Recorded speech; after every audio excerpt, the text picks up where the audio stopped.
Un saludo.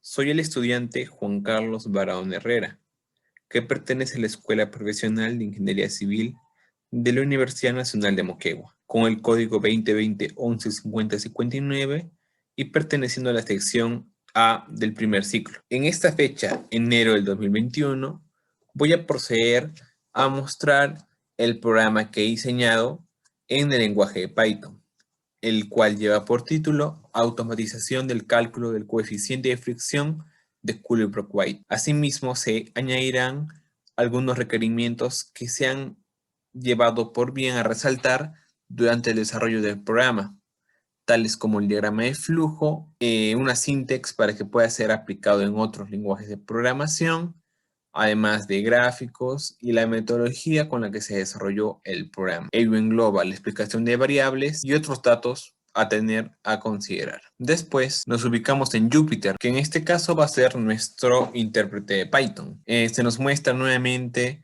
los datos personales y el título. En este caso Jupyter está siendo abierto a través de Internet Explorer como el navegador por defecto de Windows. Para ello tenemos la primera descripción del programa, que nos indica que este es aplicado a mecánica de fluidos e hidráulica. Además que este coeficiente de fricción de Cooley-Brooke-White se aplica para tuberías a presión y flujos turbulentos, que son de mucha utilidad, tienen aplicaciones diarias. Por ejemplo, los tubos PVC. Por ello, el programa tiene que ser funcional, que con el ingreso simple de unos datos, de unos requerimientos básicos para que pueda funcionar el programa, este pueda automatizar todo el proceso de datos, todo el proceso de síntesis en el cual se desarrollan las operaciones para llevar a cabo el cálculo del coeficiente de fricción de Cooley-Brooke-White. En ello se acortan procesos y se resumen todos los pasos en el que se ubica el desarrollo del coeficiente, que en este caso se utiliza el método de Newton-Raphson. Por ello, llegamos a una primera premisa, que el programa automatiza el desarrollo, sintetiza los procesos y hace que sea funcional con toda la operación matemática que está detrás de este cálculo. En caso de Python vamos a utilizar las 4 librerías que tenemos en la pantalla, que son la librería Math, la librería Pandas, la librería NumPy, AsyNumPy y la librería Matplotlib. Después, haciendo esta pequeña presentación del programa, esta descripción,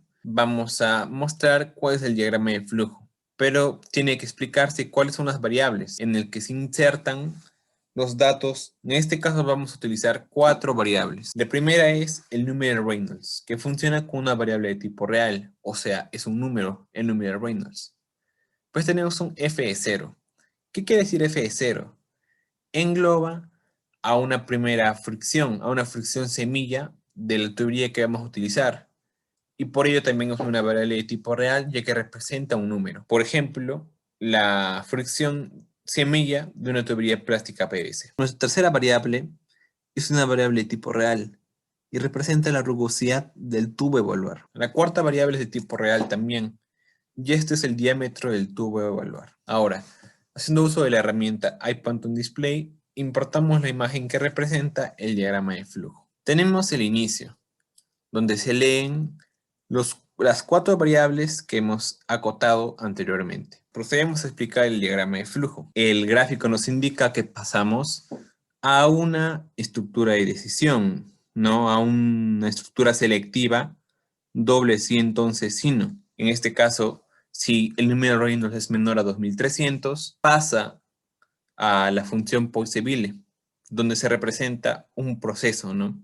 Que es 64 en TR. Esta división nos da inmediatamente el coeficiente de fricción, que es lo que estamos buscando. Después pasa por las flechas, siguiendo la secuencia de las flechas, a una diferente hoja que se ubica en B. Regresamos a nuestra estructura selectiva. Si R no es menor a 2300, o sea, si R es mayor a 2300, tenemos otra estructura selectiva doble.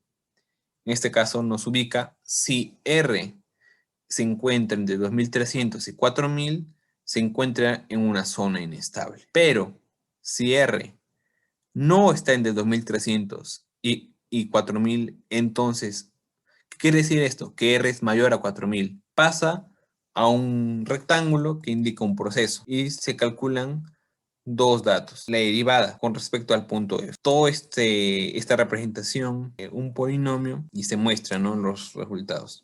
Después, pasando a la siguiente hoja, donde realizan un directo nexo A y B, vemos que en el caso de B, donde teníamos bien si era zona inestable o bien si era una función de Poiseuille, pasa directamente al fin, pero continuamos en el caso si R es mayor a 4000. Anteriormente se calculó la derivada y ahora este cálculo de derivada se aplica según el método de Newton-Raphson. Este cuadro de proceso indica que según el método de Newton-Raphson vamos a calcular la aproximación. Tenemos Fn más 1 es igual a Fn. ¿Qué nos da este proceso? Si f de n más 1 es parecido a Fn, vamos a tener una estructura repetitiva. Si Fn más 1 no es igual a Fn, la estructura repetitiva indica que se vuelve a realizar todo el proceso hasta que Fn más 1 sea igual a Fn. Tenemos el coeficiente de fricción aproximado por el método de Newton-Raphson. Acá finalizaría el diagrama de flujo con la muestra de resultados. Acá surge algo que se debe resaltar. A un mayor número de iteraciones, o sea, repeticiones, el cálculo del coeficiente de fricción tiende a converger a un valor. Vamos a tener la aproximación más exacta a nuestra función semilla. Se van a aproximar todos los valores a una única respuesta. Después tenemos la sintaxis, que nos va a servir si en el caso se desea aplicar este programa en otros lenguajes de programación. En este sentido, el nombre del programa pasa a ser coeficiente subguión Colebrook-White. Tenemos un inicio y un final. En el inicio, ¿qué nos pide? Escribir los datos necesarios, que son R, E, D y F de 0 igual a 0.015. En el punto 3 pasa si R es menor o igual a 2300, se hace 64 entre R, se escribe el flujo tiene un número de Reynolds menor a 2300, por lo tanto, se calcula a través de la función Poiseuille. De ello también surge otro sí. Si R está entre 2300 y 4000, el flujo se encuentra en una zona de transición o una zona inestable. Después, en el punto 3.3, si R es mayor a 4000, entonces se realiza la función x, se realiza la derivada y se aplica el método Newton-Raphson. Se repite con f de 0 desde 1 hasta i, donde i son el número de iteraciones. Se lee f de 1 y surge la otra condición if. Si f1 es igual a f de 0, como indica el método Newton-Raphson, se hace que el coeficiente de fricción sea igual a f de 1. Si esto no se llega a dar, se sigue con la repetición hasta que se llegue a esta aproximación. Después se escribe la tabla con las iteraciones y coeficientes de fricción. Se lee i como x, siendo i las iteraciones y x el coeficiente de fricción. Con ello se finalizan los pasos, se pone fin de ciclo de paso a lo descrito anteriormente y se pone fin al condicional del paso 3. Con ello se cierra esta sintaxis. Una vez hechas estas acotaciones, podemos empezar a explicar el desarrollo del programa, pero esta vez hablando netamente Python. Importamos las librerías necesarias. Importamos math, importamos pandas para las tablas, importamos numpy e importamos matplotlib que nos va a permitir insertar el gráfico. Para que el programa se desarrolle en un escenario, o sea, con una aplicación, tenemos la siguiente problemática. Calcula el coeficiente de fricción bajo el modelo de Colebrook-White utilizando el método Newton-Raphson. Se tienen los siguientes datos en un tubo PVC estándar. Tenemos que nos dan la rugosidad de un tubo, que en este caso es 0.000015, el diámetro del tubo que se encuentra en metros, que es 0.254, y nuestro número de Reynolds, que en este caso es 450.000. Ahora vamos a implementar el programa para poder resolver esta problemática. Empezamos con el título del programa, con un print. Esos guiones están puestos con la estrategia de realizar la separación entre los diferentes apartados del desarrollo. Por ello, pasamos al ingreso de datos y a los registros. En este caso vamos a tener dos registros. Uno que almacene las iteraciones y uno que almacene los diferentes coeficientes que se va a realizar para cada iteración. Tenemos un print. Añade que se tienen que insertar los datos para que se desarrolle el programa. Por ello tenemos 4 secciones donde se van a insertar estos datos. Un float input que añade que se inserte la rugosidad. Es float porque esta puede tener decimales. Y del mismo modo el diámetro puede tener decimales y el número de Reynolds igual. Pero en cambio, el número de iteraciones debe ser con int, ya que no puede haber iteraciones o repeticiones en decimal, tiene que ser netamente un entero. Obviamente, como se recalcó en la sintax, tenemos que definir a nuestro f(x) y tenemos que definir a nuestra primera derivada de x. Por ello, acá utilizamos el math para poner, por ejemplo, el logaritmo y seguimos completando con las funciones ya definidas. Ahora, una vez definido nuestras funciones a utilizar y nuestros datos, pasamos al inicio del proceso. If r es menor o igual a 2300, o sea, si el número reino es menor o igual a 2300, calcula fp. ¿Qué es fp? Se puso de tal forma que sea el coeficiente de fricción. Print para hacer esta separación y nos indica, el flujo tiene un número Reynolds menor a 2300. El coeficiente de fricción se da por la función Poiseuille. Después pasamos al primer elif. Si el número Reynolds está entre 2300 y 4000, el flujo se encuentra en una zona de transición, o sea, es inestable, y por lo tanto no tenemos un coeficiente de fricción. Después pasamos a nuestro tercer elif. Mayor o igual a 4000, tenemos como la función inicial, o sea, la función semilla 0.015, y se empieza con una iteración igual a 0, porque Python empieza a contar siempre desde i igual a 0. Después establecemos el rango donde se va a aplicar las iteraciones, que sería desde 1 hasta i más 1. I más 1 porque i empieza como si fuera 0. Después aplicamos el método de Newton-Raphson. x1 es igual a x0 menos f de x0 entre la derivada de x0. Es aquí donde establecemos un bucle que determine cuándo esta igualdad, esta función de Newton-Raphson va a ponerse fin. Y esto se pone a fin cuando x0 es igual a x1, dependiendo de las iteraciones que anteriormente hemos insertado. Se van almacenando las iteraciones. Al final, tanto las iteraciones como los coeficientes se almacenan en los anteriores registros que hemos establecido. Una vez acabado este proceso, tenemos que representar los resultados a través de una tabla. Para ello se utilizó la biblioteca Pandas. Mostramos con el data frame la tabla que es respuesta y le damos un estilo. En este caso va a tener el estilo height index. Una vez acabado esta primera parte de la programación gráfica, vamos a proceder a correrla para demostrar que realmente funciona. Primero nos indica que pongamos la rugosidad.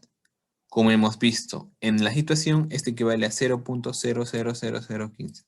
Lo copiamos y la pegamos en el programa para demostrar que sí funciona. Ahora nos pide el diámetro. El diámetro también lo tenemos en el escenario. Y ahora nos pide el número de Reynolds, que también lo tenemos según el escenario. Hacemos que corra. En efecto, se observa en pantalla que nos da la tabla con las iteraciones y los coeficientes de fricción. Vemos que se resalta lo que se dijo anteriormente en la parte introductoria, que los coeficientes de fricción pasan a converger a un punto. En este caso es 0.013493. Para complementar los valores que hemos obtenido a través de esta tabla, debemos complementarlo con la implementación de una gráfica que nos permite entender de una manera más profunda cuál es la variación de las iteraciones con respecto al coeficiente de fricción y ver hasta qué punto estos llegan a converger. Por ello, hacemos uso de la librería Matplotlib, insertamos que vamos a poner una figura con las medidas que se muestran en pantalla. Esta va a tener de nombre diagrama y va a representar en sus variables tanto el registro que almacenaba las iteraciones como el registro que almacenaba los coeficientes de fricción. Finalmente hacemos que se ejecute. En este caso vemos que al inicio no hay de 0 a 2 una convergencia, ya que se sigue una línea. Pero desde 2 a 10 muestra que ahí se sigue una línea recta, es muy parecida a una línea recta, lo que nos indicaría que hay una convergencia en el cálculo del coeficiente de fricción. Ya se llega a una estabilidad y por lo tanto nuestro programa ha funcionado de una manera correcta. Finalizando con esta presentación, debo mencionar las referencias bibliográficas en las que se ha bajado el presente programa para realizar todos estos cálculos. Hay más de añadir que las fórmulas fueron sacadas de estas fuentes, así también como los ejemplos donde se ubica el escenario de aplicación. Por ahí tenemos a Godard 2008 y a Romeo 2002. Como un punto extra para finalizar esta exposición, Dejo en la descripción de este video tanto el programa para que pueda descargarse en caso de formato HTML para implementarse, así también un video extra donde se muestra este mismo coeficiente de fricción, pero aplicado desde otra perspectiva y en otro lenguaje de programación, que es MATLAB. Esto nos va a servir para complementar nuestros conocimientos y asimismo reforzar el aprendizaje del idioma inglés. Espero que la explicación del programa haya sido gratificante para los que lo ven. Solo quiero resaltar que para un estudiante de ingeniería civil, la aplicación de este tipo de programas es muy importante, ya que implica un conocimiento en el lenguaje de programación, además de que facilite procesos como el cual se llevó en la presente exposición. Ello no debe quedar acá, se puede aplicar en muchas más opciones y facilitar así los diferentes cálculos en el marco del proceso de globalización y reforzamiento digital. Gracias.